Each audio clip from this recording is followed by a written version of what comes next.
The law of consecration and stewardship is the gospel plan of economics. More specifically, it is the law of economics associated with the Melchizedek priesthood. It has its basis in the covenant of consecration, which is one of the sacred covenants of the Melchizedek priesthood. The law of consecration is founded in the idea that man can become an heir of God and a joint heir with Jesus Christ. In order to become an heir of God, the prophet Joseph Smith explained, all men who become heirs of God and joint heirs with Jesus Christ will have to receive the fullness of the ordinances of his kingdom. And those who will not receive all the ordinances will come short of the fullness of that glory if they do not lose the whole of it. Now, the fullness of the ordinances of the Melchizedek priesthood, these are administered in the house of the Lord. And in that sense, then, the law of consecration has its basis in sacred covenants and responsibilities of the house of the Lord. The prophet Joseph Smith explained the need to consecrate in order to attain status as an heir. In writing to the brethren in Jackson County, Missouri, he said this, the fact is that a man is bound by the law of the church to consecrate to the bishop before he can be considered a legal heir to the kingdom of Zion. Now the issue then is, what are the rights of heirship? To be an heir is to inherit jointly that which our Father in heaven possesses. Some people have the idea that the law of consecration is a poverty-oriented program. But think of it this way. What would you give to be a joint heir with a billionaire? What would you give to have a checkbook as big as his and to have equal rights in an economic system with him? The law of consecration is founded on this sacred principle of heirship. And to be specific, a person who is an heir has a right, first of all, to be a steward over a portion of the common property and to manage that stewardship freely. Secondly, he has a right, equal with other heirs in the system, to draw upon the storehouse in order to operate and to expand his stewardship. Now, the Lord has said in section 42, or stated rather in section 42, the basic principle pertaining to consecration. Here, beginning with verse 30, he says this, thou wilt remember the poor and consecrate of thy properties for their support, that which thou hast to impart unto them with a covenant and a deed which cannot be broken.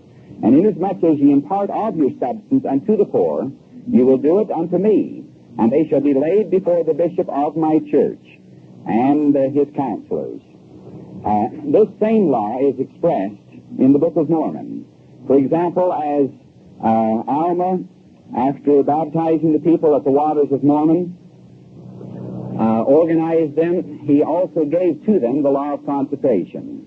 Here in Mosiah chapter 18, we read as follows, and again Alma commanded that the people of the church should impart of their substance, every one according to that which he had. If he had more abundantly, he should impart more abundantly. And of him that had but little should be required, and to him that had not should be given. And thus they should impart of their substance, of their own free will and good desires, towards God, to those priests that stood in need, yea, and to every needy, naked soul. Now, this same principle was applied and carried out later with this identical group of people. We find recorded, for example, in Alma chapter 1, this statement of the giving a report of their activities. And they did impart of their substance, every man according to that which he had, to the poor and the needy, and the sick and the afflicted, and they did not wear costly apparel, yet they were neat and comely, and thus they did establish the affairs of the church. Now, in viewing this program, let's first of all note that a person having consecrated and thereby become an heir has the right to be a steward, and that stewardship is to be delegated to him according to the principles of common consent. For example, the prophet Joseph Smith wrote to the brethren in the early days of the church about the expression of this principle and said, the matter of consecration must be done by the mutual consent of both parties. For to give the bishop power to say how much every man shall have, and he be obliged to comply with the bishop's judgment is giving to the bishop more power than the king has. And upon the other hand, to let every man say how much he needs and the bishop be obliged to comply with his judgment is to throw Zion into confusion.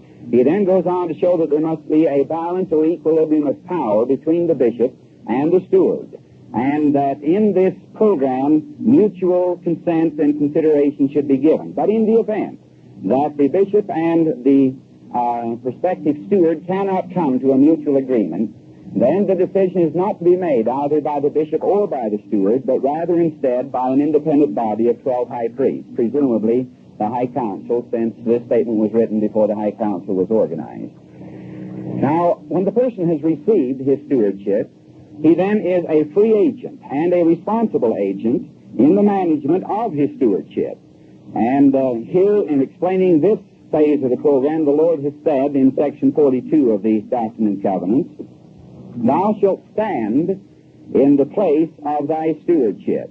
In other words, be a responsible agent. "Thou shalt not take thy brother's garment. Thou shalt pay for that which thou hast received or thou receivest of thy brother." This gives us to understand that the individual is a free and responsible agent in the management of his stewardship, that when he produces that which his stewardship is designed to produce, he sells it on the open market, and he receives a price for his produce according to the operation of the open market. And if a person, even a fellow steward, desires something of his brother, he is to pay for it. Now, this then is the basic program. This is a very individualistic program. It's probably the most individualistic economic order known to man. On the other hand, it is a system founded in union, that kind of union that is made possible by the influence of the Holy Spirit, so that the principle is founded upon ideal individualism, associated then with social union and with brotherhood made possible by the gospel plan. Now, a person then, as we've said, who is an heir of God, has a right to be a steward over a portion of the consecrated property. The second right that he has is the right to draw upon the storehouse equal with other stewards in order to manage and to expand his stewardship. Now, the storehouse plays a very important role in this system. It may be conceived of being something like a bank. It's not merely a great storage center, but it's something like a bank in that it is the economic center of that particular community. And in this respect, then, it's at the very heart and at the very pulse, then, of the whole economic program. Now, it's necessary that there be surplus in the storehouse. And surplus accrues in the storehouse on two principles. First of all, surplus consecration. It's not a correct principle for a bishop to delegate out all that he has received in the form of consecrations. He must have something left over as a residue, to use the Lord's terminology, so that you have a basis of operation. You have surplus in the storehouse upon which the system then can operate. Now, the second means by which you acquire surplus in the storehouse is through surplus production. The Lord has told us in both Section 70 and Section 78 of the Doctrine and Covenants that the saints are to be equal, that we're to have an equal standard of living. And this then according to our families and the situation then of a particular family. But having achieved then this standard of equality, then all else that a steward produces through the management of his stewardship is turned over to the storehouse in the form of surplus production. And this is what we mean then by surplus production.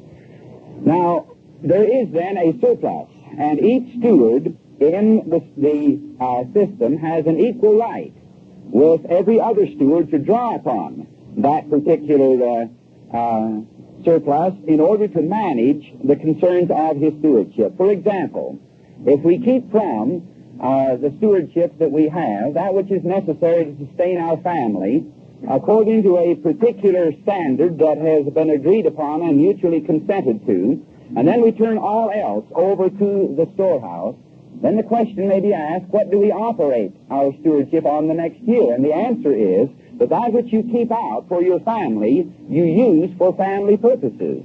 When you come to give an account of your stewardship at the end of each year, you merely designate that you've kept out that which is appropriate to enable your family to live on an equal standard with other families. The bishop doesn't ask you how you spend that. This is none of his business, frankly speaking. You can spend it on whatever you would like to spend it on. You can buy some dash-on poodles or have wall-to-wall carpet and back-to-the-wall finances, or you can put it on a down payment on a Cadillac or something else, or you can save it and spend a little on recreation or something like this. But you keep out that which is appropriate to a given standard that is mutually agreed upon by the community. And then you turn all else over, and it's this money that's turned into the storehouse that becomes an operating fund.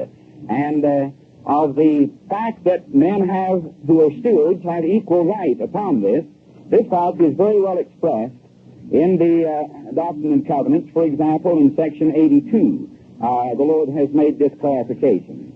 He says when you are to be equal, or in other words, you are to have equal claims on the property for the benefit of managing the concerns of your stewardship. Note, this is a fund for the management of stewardship. It's not a fund to be drawn on primarily to take care of your family. It's a common operating fund to be used in the management of stewardship. He says you are to have equal claim then on the property for the benefit of managing the concerns of your stewardship, every man according to his wants and needs, inasmuch as his wants and needs are just. And he goes on to say that this then, that every man may improve upon his talent. And the word talent means financial holdings. That every man may acquire further financial holdings. Probably the classic statement on this is over in section 104 of the Doctrine and Covenants. Beginning with verse 68, the Lord there instructs the brethren to turn into the storehouse as fast as they receive monies, that which they receive from their stewardship. And then he indicates that when this is turned into the storehouse, it's not to be considered the private account of any individual. It's turned in and becomes the common property of the whole group. And this is what it means to have all things in common. We have an individual stewardship, and then we establish a common fund to which we as heirs have equal right to draw upon it for the benefit of our stewardship. And he says, as he speaks of this, let not any among you say that it is his own, for it shall not be called his, nor any part of it.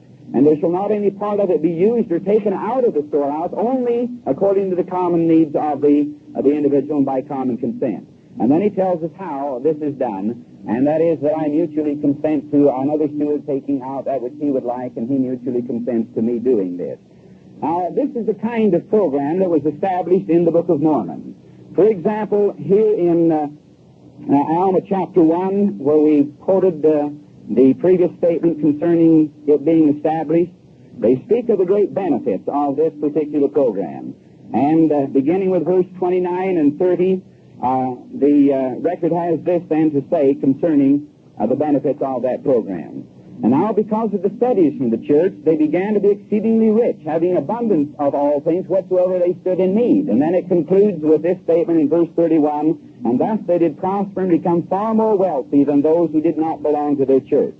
Finally, over in 4th Nephi, as we speak of the great benefits of this system as it was established among the Nephites after Christ's coming, we have this statement.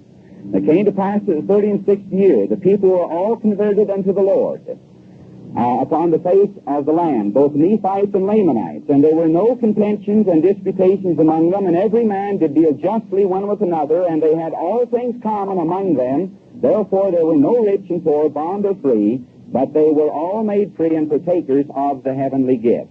This then is the great plan to introduce man into that divine economic order where he can become an heir of God and a joint heir with Christ and share equally in these great blessings economically and spiritually in the building of the kingdom. May the Lord bless us to see and appreciate this, I humbly pray in Jesus' name. Amen.